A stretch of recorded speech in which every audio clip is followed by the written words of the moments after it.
the network for the AV industry. What are you listening to? This is AV. This is AVNation. This is AVNation.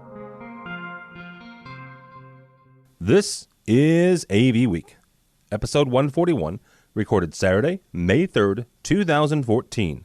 Pandora's Box. AVWeek is brought to you by Middle Atlantic Products and their TechPed technology pedestals.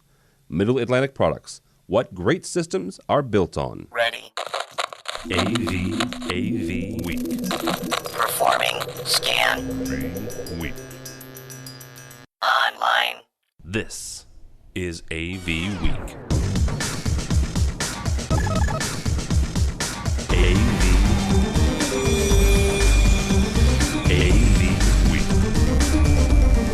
And welcome to another edition of AVWeek. I am George Tucker, your host for today. Tim is away on business. We've been having a fun technology day today. A bunch of integrators having some fun. My name is George Tucker. We're going to have some guys joining us in a minute, but before that, I'm going to try and connect our friend Joel, who asked to join us, and Google is not being happy. No, it's not doing it. Okay. Joel will know in just a minute as I disconnect him that that's not going to work. So let's start again. I am George Tucker, your host, and I am joined today by Charlie Jones. He is the area sales manager for Sennheiser. Glad to have you on, Charlie. Thank you, George. Happy to be here. Yeah, and Charlie was helping me on the offline version of this, trying to get everybody together. All right, also joining us today is Dave Parada. He is Chief Operation Officer of PSP Surgex. Good to have you on, sir. Glad to be here. It's ESP Surgex, and glad to be here, George. Thanks for having me. And you'll find out I'm renowned for doing that the first couple of times. My apologies. No worries. Spoilable in my head. I don't know what it is. But I'm going to correct that as we go. All right. So it's been a very busy news week this week for stuff. One of the first things I want to start with is a hot topic that we've all been talking about, and it's iHealth telepath policy. Healthcare is the new AV market, and it is something we all need to get into, and I've just had my apologies, gentlemen, stand by. I've just had something go bad. You can still... Not a problem. You know, George, I was looking over this article about the new trying to embrace telemedicine, and I agree. I think as an industry, we've really got to get onto the whole healthcare scene, right? I mean, people are getting older. The baby boomer generation is aging. Of course, they all want to age in place. Nobody wants to be sent off to the home. And so I think a big part of that is going to be figuring out how technology can be used for telemedicine. But the big thing that's going to come up over and over again, and I'm not sure that we've got our hands fully wrapped around, is the security aspects of that. You know, you ask anybody that's in the healthcare field, and the big thing that ties up a lot of their time and resources is dealing with the whole Health Information Privacy Act, HIPAA, and things like that, and stuff like the recent bug that was discovered that affects all versions of Internet Explorer, I think is going to make a couple people apprehensive about trusting their medicine and their medical private details to the interwebs. Yeah, I mean, there is that, but this is the way that we're going, right? I mean, healthcare is being decentralized in many, many ways, and being able to in order to take on all of the clients that they may need to take on, telemedicine, and especially the video introduction of it, is an essential part, wouldn't you think? I agree. The question is, of course, to what degree do we take this? We've seen a lot of call centers be shifted offshore because it's easy to do thanks to the connected globe that we live in. You got to wonder, are we going to get to the point where maybe you're connected to the doctor that's in Mumbai or somewhere because it's going to save your HMO a little bit of money? Do you think people are going to be okay with that? Well, it is a concern, absolutely. Dave, let me throw this to you. Although it's not, you guys are power centered, among other things, but why not just put it on top of say, another existing service like Links or Join.me or any of those kind of things. Would you see an issue with that? I'd probably mimic Charlie's concerns with doing something like that. Yeah, it is a very tense and tentative thing to do. Although, and I don't know how much, as I love online stuff, I wonder how much I would trust the doctor, as Charlie said, how much I would trust the doctor over the teleconference to cure me of something or at least diagnose something. But it does allow probably much more access, where in the past people wouldn't have access to that type of healthcare. So it does expand the level of diagnostic healthcare. Yeah. Dave brings up a good point. I'm looking at it a little bit selfishly from the standpoint of I live near a big enough city that I can pretty much see a specialist on anything that may go wrong. But Dave's got an excellent point there. The guy that lives somewhere a little more remote, or maybe just where it's a 3 or 4 hour drive and they're mobility limited, this could be a real breakthrough for them to be able to see some of the specialists they need to be able to see for their health care without having to drive all the way to New York City or to Chicago or to the Mayo Clinic to see these folks. Yeah, it's true. It's true. And during Infocom they had one of those robots walking around. It was a video conferencing robot. And they were using it and promoting it for medical uses. And it fascinated me that was also what they were doing when they couldn't get to you because they were 1,000 miles away, but they also couldn't get to you because they were in another part of the campus. But they could remotely check in on you. It's fascinating that might also be another venue for us to explore and be suppliers of. I don't know that we're going to initially see people being completely diagnosed remotely, but I think that it could be a fantastic tool for like you're saying, the post-surgery follow-up, the post-procedure follow-up, where it's just, we've all had to go to the doctor where we drove out there, walk in there, he sees us for all of 2 minutes and say, everything's still doing all right, great, yep, you're done. And it was kind of a waste of time for everybody. I think this could be a great way to make everybody more efficient. It's an interesting new market. Although I wonder if there's special considerations for the medical world. I know that when I worked for a control manufacturer, a lot of the screens had to be biomass impervious and stuff like that, which was a very pleasant thought, mind you. And you're like, okay, when they come in for service, let's make sure that everybody has the gloves on. Dave, let me throw this one to you, though. Are there power considerations when we're dealing with medical institutions? Besides backup, are we looking at something between, say, shore power and something else? There are, yeah. There's power considerations as there are with any other diagnostic or electronic intensive equipment, microprocessor intensive equipment, because they can all be affected by power anomalies. So there are issues, for example, a good example is the diagnostic imaging devices, where doctors rely on those electronic images to diagnose a patient. And we've actually seen where those images can be affected by dirty power. So the doctor reads an image and the power is affecting the way he reads the image. And he's actually seen when he has clean power, he gets a different image to the point where he might even diagnose or miss something because of that image. So that's an example of why it can be important to have clean power and understand your power issues. And then on going further down the road, the equipment's very expensive. And having that equipment damaged by power anomalies, could result in, a critical life and death situation where you either have it available or not, for treatment. That's very interesting. I never really thought that the power would actually affect the image quality that they would see, but I guess that makes sense. In the video world, think about it, George. How often has the doctor shown you that little blurb on the image and said, yeah, this is the thing, and you're like, really? Because to me it looks like a smudge. Yeah, well, and how many cases have there been where they said, oh, that's not cancer, it was just metal. No one told you to take that off. Right. Yeah. Yeah, that's very interesting. Dave, I'll ask you though, just out of curiosity, with the screens being biomass impervious, have you ever had to deal with that kind of medical qualification? We haven't. No, not with power protection. Not yet. Okay, not yet. Wrap it in the screen and stuff. Fortunately, you can usually stick their power stuff, I think, underneath the bed or out of the blood spray path.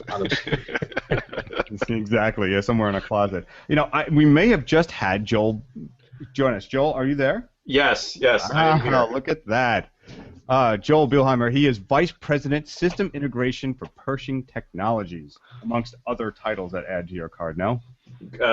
One or two. Chief Information Security Officers, probably the one we're here to talk about today, maybe. But my apologies to the group for being late. Technical difficulties, which I'm sure everyone will laugh that the IT guy had technical difficulties. So that's all right. You joined us even though we had technical difficulties on our side as well. And Charlie jumped in and covered for me while I was trying to get the system to not crash. That was a good one. Mine was the Microsoft going, yes, we're going to update you now. Yeah, thanks. That was not fun. Well, we were just talking, Joel, about the healthcare market and how they are now putting out some laws or proposing laws that would require video to be part of the initial consultation, whether remote or even in-house. Have you seen this as part of the new market, especially for the IT information area? Absolutely, and this I assume is coming off of the recent state medical board group, the Federation of State Medical Board policy adoption. We think that this is actually a really strong move. One of the interesting things about, and I'm sure you've talked about HIPAA and all of the information protection considerations. HIPAA, of course, being a federal policy, like quite a lot of federal policies, sort of describes what they think you should do, but they don't actually tell you how to do it. There's not a lot of actual practical implementation guidelines built into the HIPAA rules. So what it looks like the Federation of State Medical Boards has done is kind of taken that and said, okay, for the burgeoning area of telemedicine, which particularly impacts small providers and especially rural healthcare providers, where the nearest doctor may be 20 or 30 or 100 miles away from their patient. Telemedicine is obviously a booming area, particularly with all of the cloud services that are available, Blue Jeans, Google, those types of things. So what they've done is they said, okay, we know that you're starting to use these technologies, and those are good things, but you need to be mindful of the patient privacy issues, the truth in lending issues, well, not lending, but the Hippocratic considerations. So the State Medical Board adopted a set of guidelines for service providers to actually kind of try and help them implement these things. Because keep in mind, especially again in the rural areas or for the small providers, you're talking about an office that might have 10, maybe 15 employees. They are not information technology experts. They are not information security experts. They're not video conferencing experts. They are doctors, and that's what they do. So this is an attempt to kind of give them a little bit of help, particularly in the online areas where there are a lot of services that are popping up to assist patients and service providers with this. And what does that do for the integration of AV and IT? Do you see this being more in the hands of IT and less in AV, or is there room for the combination of the two to coalesce? I think there's definitely room for the two sides, and frankly, I don't like. Let me wear my heart on my sleeve for a minute. I don't like the AV-IT dichotomy. I think it's one large communication system or communication enterprise, and so I see them as two sides of an extremely similar coin. So, but that having been said, I think for smaller service providers where they can use a Google Plus type service, or Microsoft Link, or again Blue Jeans, any of the cloud-based services, I think that's where this policy is mostly aimed at, is to try and codify some of those rules, because there's very, very specific rules about financial disclosure and relationships that service providers have to have with manufacturers, or possibly even with the telemedicine service provider. So that's what those guidelines are attempting to codify. But that having been said, I think that the the audiovisual industry, the infocom industry, if you will, definitely can take these guidelines and apply them to, say, physical implementations, hospitals, academic environments, because the state medical boards certify all of those types of systems. It's not just Doc Smith down the street. It's the state hospital systems. So it provides, while it is mostly targeted again at online service providers, those rules can be applied to much larger implementations as well. And if you're, I would say to any AV service provider, if you're not looking at the medical vertical or vertical channels or customers that are related to medicine or health or telehealth, you're missing out, because that is probably the single largest area of growth in our industry over the next, I would say, decade. And the next question I would ask you in that, because this came up with us earlier, is from your IT perspective, especially in healthcare, why not use just Microsoft Links or Join.me or any of those other services that provide secure, as they say, right, conferencing? Right. I can visualize the air quotes that you put there. So the issue that those services have, and from a visual diagnostic perspective, they're actually great. I mean, I can see you right now, George, and I'm sure if I had passed even a D+ in biology, I would be able to tell you that you're looking great, and hope those allergies are clearing up. But for the visual and auditory capabilities that these services provide, and the policy very specifically outlines that. It says, they're capable of doing it. That's not the problem. The problem is that if you go to Join Me, for example, you have no idea who the person you're talking to really is. There's no certification for that. Join Me doesn't register you, George Tucker, as George Tucker, MD. They have no idea where you are. They have no idea what your knowledge base is. So what the medical boards are trying to do is create, I believe, a certification process by which probably third-party service providers or certification boards can come in and say, okay, here's the list of doctors that we have that we have validated, in terms of their credentials, in terms of patient feedback, in terms of meeting, patient electronic health record privacy requirements. Here's all the disclosure statements that they've provided to us or that we've been able to generate for them. And oh, by the way, we might happen to use Google or Link or Join Me, but that's probably going to be a branded, sort of third-party or white label type service.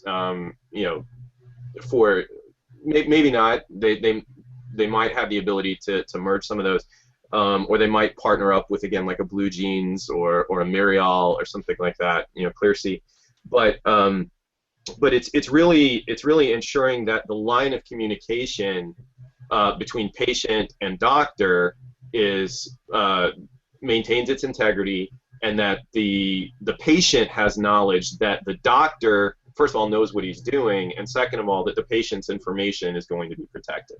That's what they're trying to clarify. Right. So there might be some options for them there, but it still doesn't take out of our hands the stuff that we'll need to do, because it needs to be secure. Absolutely. So I think there's definitely, that's part of the reason why we really like that move by the boards.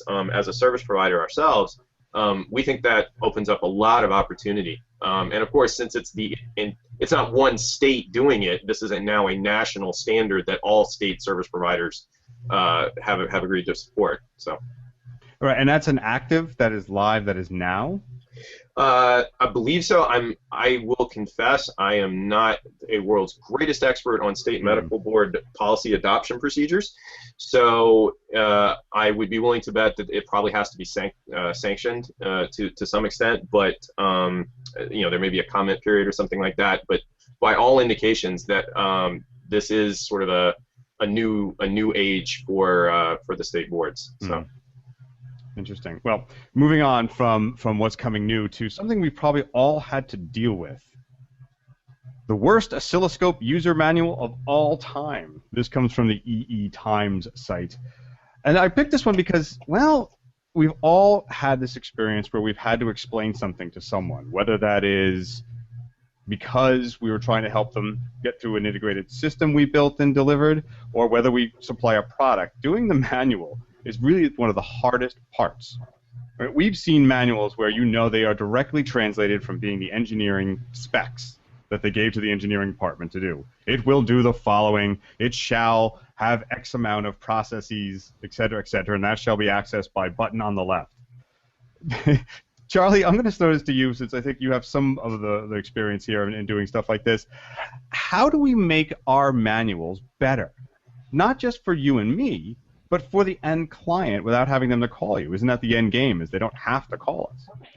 Yeah, you're absolutely right, George. I mean, I in a previous life actually worked for Mr. Dave Parada there at ESP SearchX doing tech support. And you would get these calls from people that yeah, I mean, a big part of it, sometimes fell into the category of, RTFM, read the freaking manual, where it was obvious that you could tell them, you could quote, scripture and verse exactly where in the manual they could find that bit of information.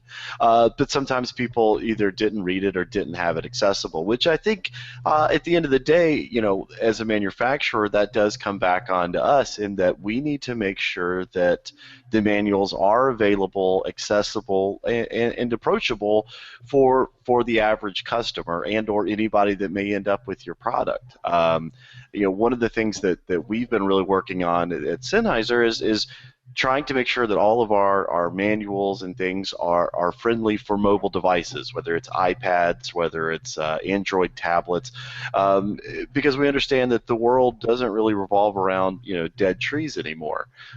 You go in and you meet with a lot of whether it's dealers, consultants, end users. They don't want the manual. They don't want the manual. They don't want the catalog. They want the ability to quickly and easily access the information. Which for a manufacturer is difficult because, one, we need to support a couple different formats, whether it's iOS or Android or Windows. But then, two, we have to make sure that we keep some of that stuff available and accessible on our websites years after we don't really want to even support that product anymore. But that's something that, as an industry, we're really, really bad about. We out with the old, in with the new. Let's move on to the newest widget. And the fact is, and George, I'm sure you can relate from your control system days, a lot of this product lives on long after we wish it would disappear. and so we got to be able to make sure that the customers can still find out the information they need on that. Well, and Dave, I'll ask this to you. Is it just about writing better manuals, or is it embracing newer technologies to get across that point? And to that end, I guess I'm asking, how deep do you go? Do we write a manual that explains the basis of power and how it runs? Yamaha used to do that with some of their manuals about how audio, and they had little figurines of how to the sound reinforcement handbook. Yeah. Right. And how far, or even some of their manuals are. Some of their amps had that. Right. How far do we go, and what's the limit? That's a great point, because you have, with the type of equipment, especially that we sell now, that is more intelligent than just a dumb power protector. Yeah, the levels of users, are all over the place, from, the secretary that's plugging it into the wall to the AV integrator to the engineer to the diagnostic technician. So yes, we have that challenge of writing our manuals in various formats, and we do that. So you're correct. We have to provide them in various formats, both either online, hard copies, and when we say hard copies, we found it necessary to provide, for example, the full manual online and maybe a quick start guide that comes with a unit that gets the user up and running very quickly. It's very pictorial, shows exactly what to do to get the unit up and running so that the basic functions can be used. And then the more advanced functions, yes, you'd have to go to the manual. And then what we've started to do also, because of a lot of our equipment now runs with a level of software interface, we've embedded the manuals into the software. So there is an icon in the software that has the manual and maybe some pointers or questions, and even to the level of, as you stated, like technical troubleshooting guides. How do you use and interpret power anomalies? What is the cause and effect, and how do I fix it? So we started to do that also. So yeah, it was a great point about you've got to embrace the different levels of user now. And as the equipment gets more sophisticated, you need to be able to provide, much more in-depth information about what the equipment is doing. And let me one more to that then. From the manufacturer standpoint, do you think that maybe producing an app can benefit maybe a troubleshooting app, sort of like the old electrical handbook we used to get, or the little the technology handbooks we used to, the black thing that we used to all get? Yeah. Is that an option, or does that become just too much to keep up? No, absolutely, because a lot of the technicians that use our devices, for example, are using tablets and mobile devices. So yes, an app to help them diagnose power problems or to use the equipment. Yeah, that'd be a fantastic addition to our volume of manuals and technical information. And I want to say that I think Fluke may already have something like that for multimeter use, if I'm not mistaken. That's right. Yeah, I believe they do. And so, Joel, I'm going to put this to you actually, as I put your website up so we can have an image for you when we talk. So, Joel, from the integration side, though, we don't always provide the best manuals as integrators. We try, and on the commercial side, it's more common than, say, the residential side. But what is your policy for providing an operations manual, in this case, for your installations? How far do you go? Does it include video, that kind of thing? It's a great question. It really is going to depend on customer need, and then, of course, unfortunately, as all things on the integration side do, on whatever the contract or the scope demands. We have gone so far as to provide actual video manuals to certain customers. Typically, that would be if we're providing a client-side application or a management application on the server side, where we can do a series of screen captures in live time, real time, excuse me, with an audio overlay to say, okay, now click up here, follow my mouse, those types of things. We have done that. It's very difficult to do that for systems that are closed, however. And when we say closed, we mean a closed network like a typical Crestron or AMX type control system, those types of things where there isn't a server, there's probably no client, something like that. Typically with that, the traditional way to do it has always been, take screenshots, turn them into PDFs, provide the push button here type narrative.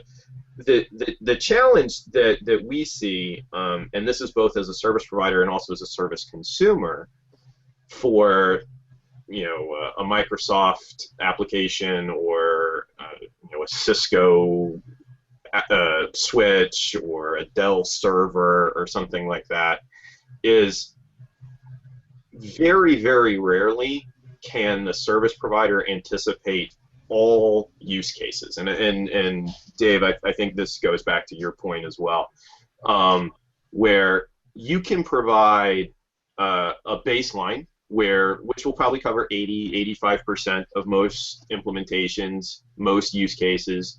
You can provide an FAQ or a wiki that might add in another 10% or something like that. But I'll be honest, the really tricky ones, the ones where I'm on site or Dave, Charlie, your technicians are on site banging their head against the wall because it's just not working, or you have a customer calling, banging your technician's head against the wall in an unfortunate case. Those are the ones that no amount of documentation that a service provider or a vendor is going to be able to generate is going to cover it. That's an instant tier 1, tier 2 escalation. I'll be honest, the way that I get through most of those is not actually by contacting the manufacturer. It's usually, if the manufacturer is large enough, it's usually working through online forums that like VTC Talk, for video conferencing, just banging around the Microsoft forums, the knowledge base. Obviously, if a manufacturer's supports a smaller market, typically, it's going to be difficult for them to create that kind of forum, but that doesn't mean that somebody else hasn't run into that issue somewhere online.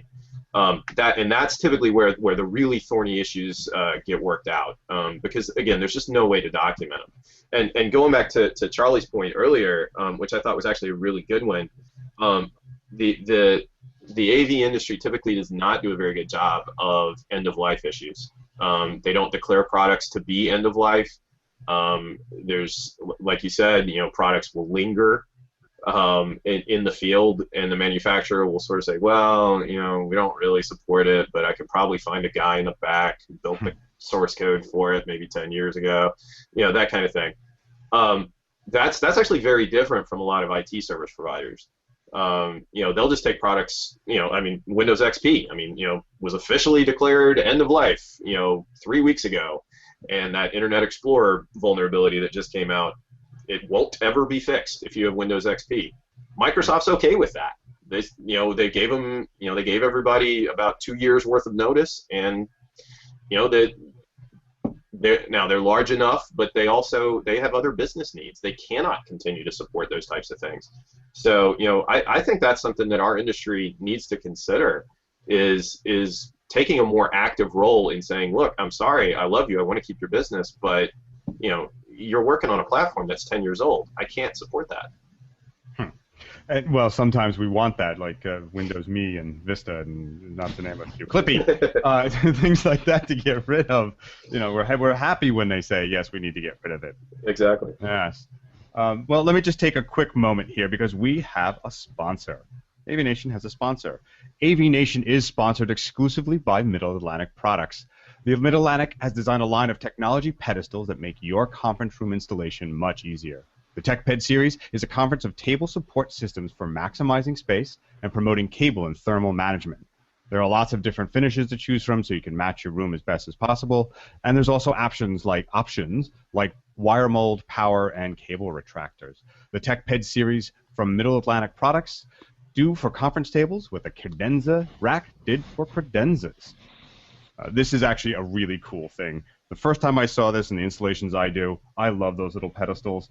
It's like a half-rack system. I can't believe I didn't think of this. Why did we have to wait so long for it? So thank you to Middle Atlantic for sponsoring us. You can find more information about these at middleatlantic.com/AVNation-TechPed. And thank you to our sponsor. All right, so the next article we want to talk about is the FCC. Yes, everybody loves to hate the FCC.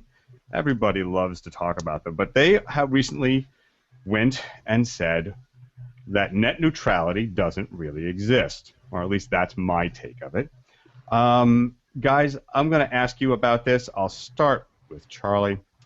Charlie, can they really do this, or is the Pandora's box already open and we're down the slippery slope of it ain't free no more, baby? I'm afraid that you're right, in that the Pandora's box is open and the proverbial cow has left the barn. I mean, the problem is the FCC has really gone from its traditional mandate of being, a government agency to just kind of make sure that RF didn't tromp on each other, to really, whether they want to or not, are very much kind of a political pawn, and definitely not to get into politics on this show. But the point is that as the administrations change, unfortunately, the FCC kind of feels the pressure to change with it. And so I think that right now, in terms of net neutrality, we're very much into a point where it's kind of those that can afford to pay to play are the ones that are getting preferred access. And so we've seen recent agreements between Netflix and Verizon, Netflix and Comcast, to make sure that they have access to the bandwidth that they need to provide their service. And while that's absolutely fantastic in that it keeps my wife from calling me at 10 o'clock at night when I'm on the other side of the country to complain about not being able to watch the latest video on Netflix, it really stifles a lot of innovation. A lot of these things like Netflix, they didn't start off with the backing of a Google or someone else with really deep pockets, and so you really, the fact that the internet was kind of a Wild West in terms of may the strong survive and come on in. I think that unfortunately that those days are starting to pass, and I really fear that's going to stifle innovation long term. Yeah, I mean, there's lots of different little startups out there, but is that part of the problem? Is that there's too many people coming out, and as was infamously said, it's not a dump truck, it's a series of tubes? Is there a reality? So, there's two sides to every argument. I personally think that, we need to maybe mandate a certain level, and it sounds like, for me in this article, that what they're trying to do is walk that tightrope of saying, look, here's an established minimum standard that everybody should be able to expect, but that at the same time that people that can, should, or need to can buy up to that next level of access. And I think that if they can pull it off, that's probably the best approach that we can actually hope for. I suppose so. Dave, I'll put this to you, that as a manufacturer of power systems and power control systems and that lot, you have to follow certain rules and regulations that may have changed from the early days of development of the electrical grid, mostly to the benefit. But do you see this as something that is really commercially reasonable for the FCC to do, or are they really just doing it, and Tom Wheeler bending to the whims of the cable companies who are saying we won't support your lobby anymore? Yeah, I think I agree with Charlie's take on it, that it's probably overstepping. In the sense that it's gonna stifle innovation. It's an area. You look at the Netflix case right now and what they're arguing. That pretty much says it all as far as how it impacts their business and how they're going to do business in the future. Are you guys facing anything similar in the development of power products that aren't really safety codes, but someone's trying to do something that sort of stifles what you can do innovatively with the products, control or access? Yeah, I would say not really. No, we don't run into that, because a lot of the things we do are pioneering in the world of power protection already. So we've not really run into that type of roadblock, so to speak. Now, my question was really coming from, I wonder if they're paying more attention to what content access is than they are the power grid and items like that, which wouldn't be surprising to me, actually. Oh, well, JB, we're going to talk to you a little bit. What is going on here? Are they really concerned about the bandwidth, i.e. the dump truck versus the tubes, or are we really looking at content providers finally getting their claws into stopping the Wild West? Well, I think there's a couple things to keep in mind, and I don't disagree with what Charlie and Dave have said. But that having been said, let's take a slightly different look at it, which is the FCC is the United States Federal Communication Commission. So it only has jurisdiction within our national borders, and it's interesting to maybe look at what another country, like, I don't know, I'll randomly select, not randomly at all, select South Korea, and look at their online capability profile, or Japan, or some of the Asian countries, actually some of the European countries as well, and you realize that they have much greater, not just bandwidth, but service capabilities, precisely because they do have more regulated internet capabilities. The United States has this weird situation where we have the vast majority of the service providers and the content providers who built the system, but the pipes, the tubes, are actually fairly restricted, especially in sort of rural areas or places where there's just sparse populations. We can't all live in Googleville, Kansas, unfortunately. So unless and until that becomes a reality, I think part of what the FCC is trying to do is to say, look, if we don't create some kind of baseline, then we are going to be left behind as a country. That you will have so yes, obviously there has to be, in their mind, there has to be sort of a pay-to-play capability. But the other side of the equation is, we also are trying to insert ourselves into the conversation so that we can dictate a minimum level of online connectivity. So some of it is the minimum bandwidth requirement, although that hasn't been defined. And do keep in mind, these are proposed rules. This hasn't actually been adopted yet. But they haven't defined the minimum bandwidth. But by the same token, they're also trying to create the ability, or ask the question as to whether or not the FCC has the ability to regulate peering. And that, I think, is actually the far bigger implication of this effort. Net neutrality has been bandied around for a while, and Silicon Valley and the proto-libertarians of the net may not like it, but in reality, there was probably always going to be some regulation that was going to happen.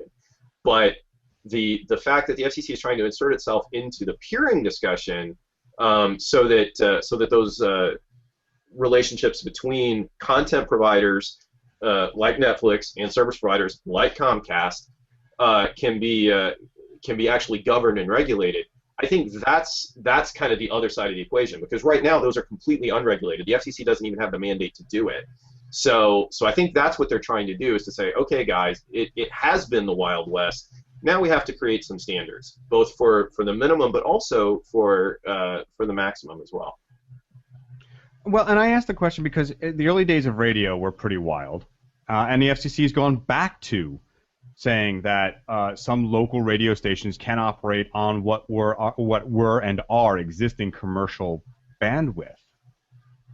Is that a sign that they're focusing more on the internet and its infrastructure and giving up off-air, or can we get to a point where we can bring it back to an equal balance? Because I have to say, I truly do fear that my cable provider, Cablevision, is renowned for being draconian in its efforts to stop people. But can we get back to that sort of innovation where, from the groundswell up, and the hobbyists, who are far more intelligent than the hobbyists were back in the days of early radio, to help us drive that innovation and keep it going without it closing off? I'd like to see that, and I think there's always been. I mean, I got started in radio, to be honest, back in the several previous decades. But for example, there's always been a movement to reinvigorate the community radio capability. The 1K the 1K tower argument that's been around literally for 20 or 30 years. And certainly I think that the current administration is trying to support small-scale, community-oriented communication capabilities. But the fact is, the Comcast of the world, they don't really care who wins elections. They contribute to both sides. They always make sure that they're on. And I'm not trying to pick on Comcast. That was the first name that popped into my head. But everybody hates their own cable company. We know that. It's sort of like your cell company on somebody's lawn. But diplomatically, I have to say this is not about Comcast specifically. All of the cable companies lobby. The NAB is the single largest lobbying organization. National Association of Broadcasters, the single largest lobbying organization in the country. So they are very, very well positioned. I think the fight has been and probably always will be over the last mile. In other words, how whether it's coming in over a piece of coax or a piece of fiber, or whether it's a citywide WiMAX, or whatever the next generation of metropolitan area wireless technology is going to be. WiMAX. Yeah, because that works so well. But point being, I think what the FCC is starting to realize is that there is not a single pipe for the last mile anymore. There are multiple pipes for the last mile, and that you can take the argument and the position and not be wrong that maybe this is outside the FCC's jurisdiction. But I think what they are trying to point out is, well, if it's not in our jurisdiction, it's not in anybody's jurisdiction. And at some point, this is considered a utility. What happens when phone lines, nobody uses? I mean, I don't have a hard line in my house. I only have a cell phone, for example. That is the only way that I can communicate to the outside world. So what happens for 911 service? Okay, well, that has to be regulated for me. What happens if I don't have a cell phone? What if I only have VoIP? Well, okay, the phone regulations don't apply to me because it's Ethernet. Or, how does all that work? I think that's part of what they're trying to figure out. I'm actually kind of a libertarian at heart. I don't like regulation where it's not necessary, but I think looking at the internet as a service rather than as a something that you randomly do for entertainment purposes, that's what it was 20 years ago. It was for generic communication, but now the internet is this. It isn't a thing anymore. It's a concept, it's a service, it's a set of applications, it's a business model. So I think it's actually very legitimate to say somebody somewhere has to regulate that, or the private sector has to develop some set of standards to be obeyed for content provision. And that's it's not an easy question to answer, and obviously the people who generate the content want to be able to charge as much as humanly possible, and the people who purchase the content don't want to pay anything for it. So I think inevitably they're going to have to meet in the middle somewhere. Well, one of the things that you've dovetailed into was the news factor story. CEOs need to become customer experience evangelists, and I wanted to pick this one up where we were because all of us have been talking a little bit about this when we covered the manual and other things. Dave, I'm going to go to you. It starts from the top, doesn't it? In order for a company to succeed and to have customers who are excited about it, it starts with the guy who runs the place. It does. You're right. I mean, at every level up through the top, if that enthusiasm is not there and that interest in products, new products, serving the customer, understanding the customer, you can't put any more importance on that in terms of the success of a company and the success of the individuals within that company.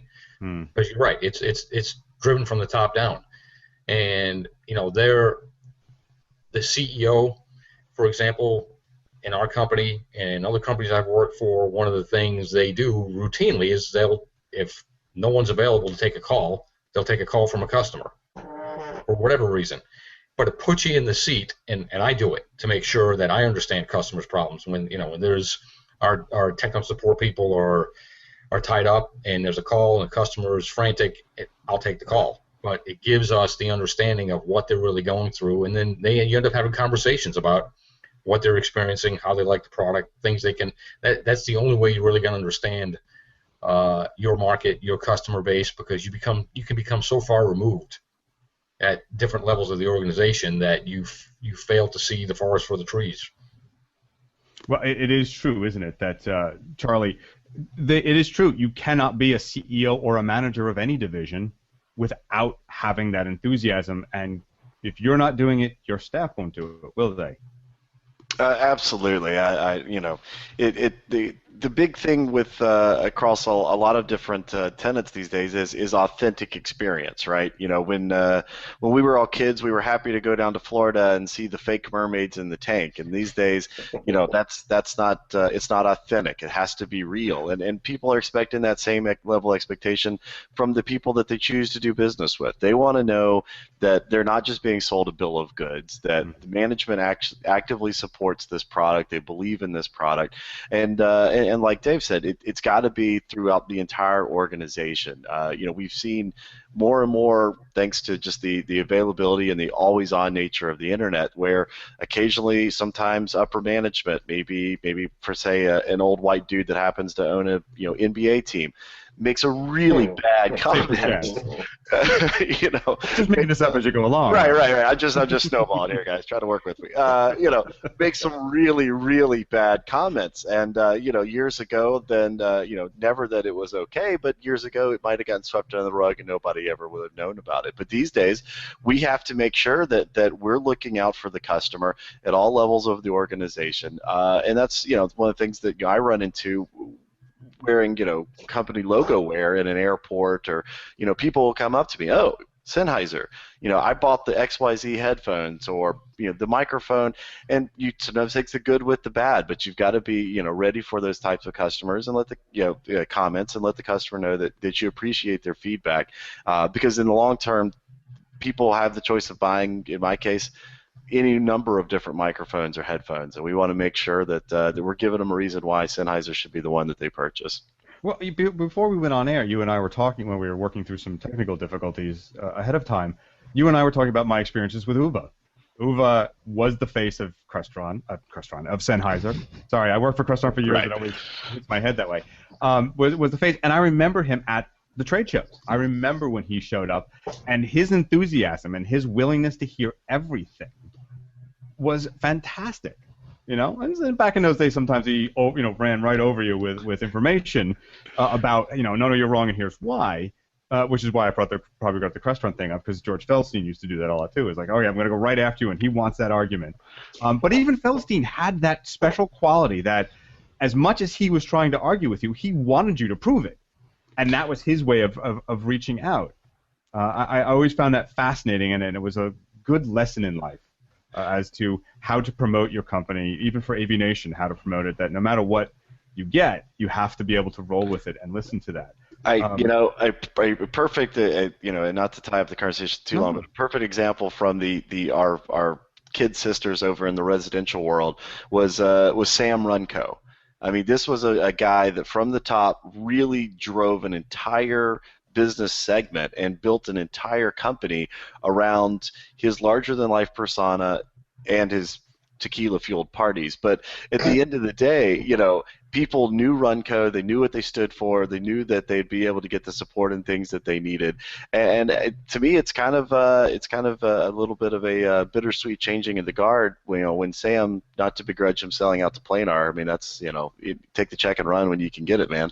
But to these days, who really talks about Runco anymore, right? I mean, when was the last time that you saw anything? Because now it's just another projector company, and I think that sometimes having that strong position at the top or that strong spokesperson can make all the difference between a product that's great that nobody knows about and a product that becomes a Kleenex or a Xerox. There is that. Dave, I'll ask you this as a manufacturer. I had an experience with an associate who posted about a situation where he was at the airport wearing his company logo. You have a company logo shirt on, you're at an airport, and he said the name of the company, looked at the guy dead in the eye and goes, That's why I use XYZ, so I don't have to use you guys, or something like that. And this is a fairly high-level person there. How do you deal with that kind of criticism? Do you listen actively, or are you looking to prove them wrong?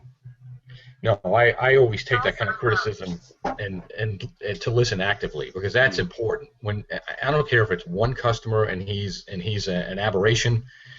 It doesn't matter. That's feedback that we can take, and I cherish that when someone comes to me with a negative opinion, because there's a lot of good information there. It might be something we can use to further develop the product. Maybe we're not getting the message out properly.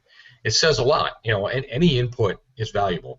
You can choose to disregard it, but you're doing yourself a big disservice when you do that. So it's important, and I encourage my guys to do the same thing when they get those kind of calls or they bump into people who say that. Ask questions, listen, ask questions, ask what can be improved, but you got to turn that conversation around so that maybe there's something we can do to help that customer. That our product is deficient in some way, has some feature that they wanted and they don't see it. Okay, how can we add it? Maybe we can do it immediately for them, and it adds to the value of our product. So it's extremely important to listen to that type of conversation. Yeah, and I like that. I mean, I've seen too many examples where people want to, take command of the conversation when it is really a listening. And most of the time it's a misunderstanding, and you can always get through it. Sort of like the rule of social media. All right, one last story, gentlemen, that we can get to today. This one comes to us as well from EE Times, but I found it interesting. Startup pioneer printed electronics. This is about a Midwestern town with a number of graduate students developing printed sensors. Now, these are the kind of sensors that they use on, as they see in the picture there, helmets and other equipment to sense how much impact that individual took, whether it's a football player or a firefighter or something of that nature. But this is in a small town that once did printing, and they're now utilizing their knowledge and knowing of a market need to develop a town into a new world or into a new industry. Charlie, I'll start with you on this one. What can we do to make more of this happen? Because this is what we've been looking for, right? Infocom just did USA Science and Engineering Festival down in Washington, D.C., in which part of the idea was to get more young people, but people in general, interested in technology and science and know how to do it hands-on and be part of it. This looks like a prime opportunity to make Rust Belts into tech belts. Yeah, and then that's I think what they're all trying to do. And the key is that we've got to make sure that we've got the right infrastructure in place, whether it's like we were talking earlier with some of the Google communities and things like that. At the end of the day, the community has to kind of get together and say, look, how can we move into the 21st century? In this article, they're in Kalamazoo, Michigan. How, lately these days, let's be honest, Michigan tends to be kind of the punchline of a joke of, with the last one out, turn the lights off. And rather than just say, yep, you know what, we're not building cars anymore, it's done, or in this case, print and paper, I think there's a great case in point example here that other industries, for example, like Xerox and Kodak and guys that were up in Rochester, New York, for the longest time that was the biggest employer. That's who everybody worked for. Well, now with managed print and the fact that there's not nearly as many people actually printing pictures, Kodak is just. I think these days is just a patent holding company. I don't think they actually own anything. And so a town like Rochester could really learn from this example to say, all right, how can we take that technology? I mean, in this case, they used to do paper mills where they were printing things on paper. Well, now let's figure out ways that we can print electronics. And I think that the key is just kind of like in life. You can't sit still. You got to keep moving forward and looking for that next opportunity, and that's going to take an investment on the local, state, and federal level to make sure they've got the resources available to get it done. Joel, in IT world and in the integration world, we've been having trouble finding qualified people who want to learn. It's been a struggle, right? And that's part of why Infocom went to where they went. But in your world, can you see more homegrown industries popping up like this for integration, for developing technologies that would eventually carry over to us? Absolutely, and when I first saw the stuff coming out of Georgia Tech, about 6 months ago about printed circuits, we actually talked about it internally in our company as in, ooh, cool, what can we do with that?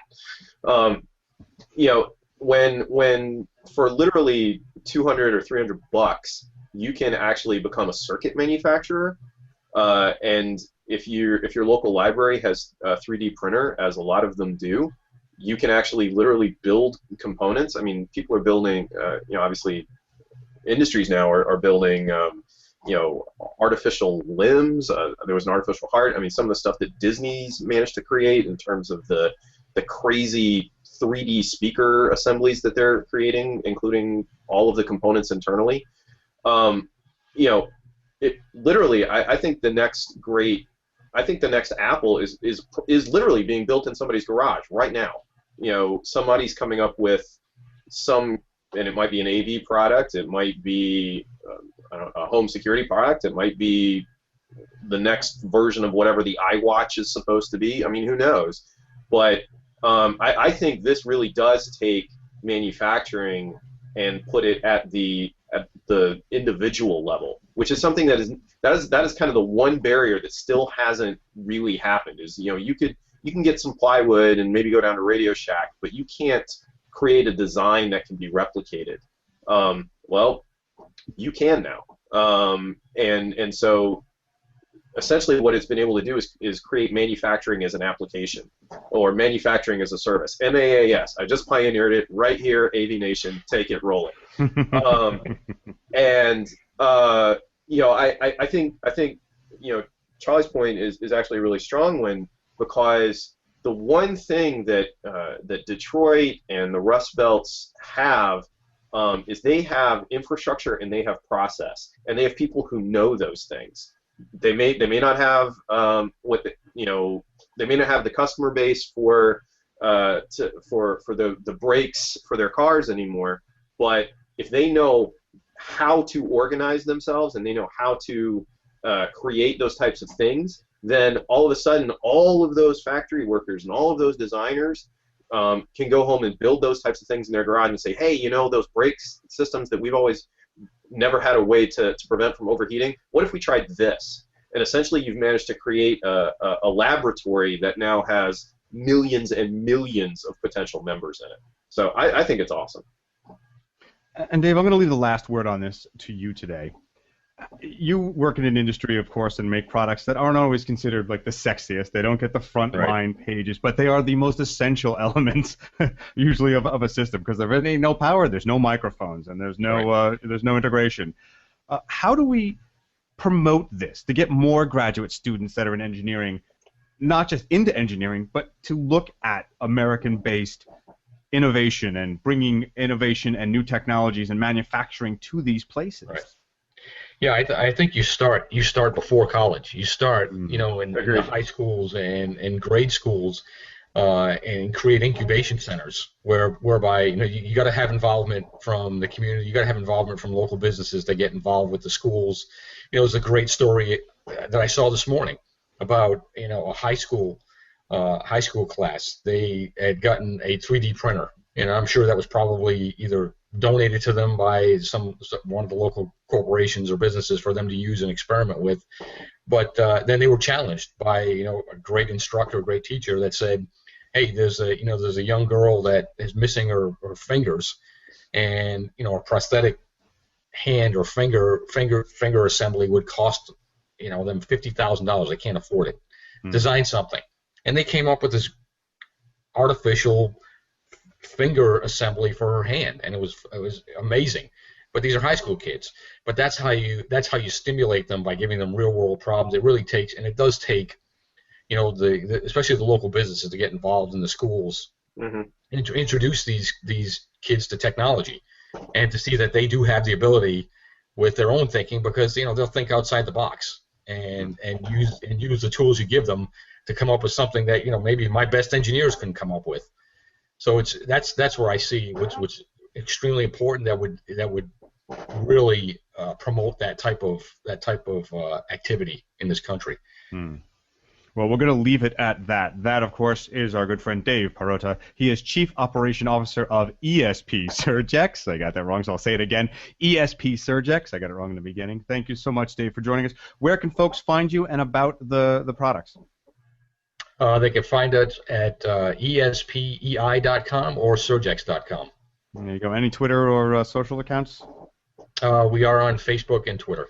There you go. You can find us there.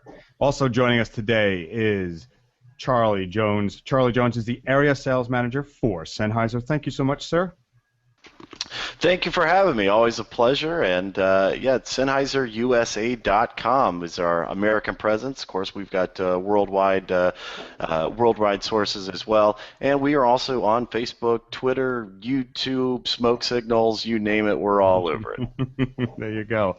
And also joining us, who made a valiant effort to get here, is Joel Bilheimer. He is Vice President System Integration for Pershing Technologies. Joel, I've been showing your webpage and your bio on that page as your sort of avatar while you speak, since the video didn't come through. But where else can people find you besides PershingTech.com?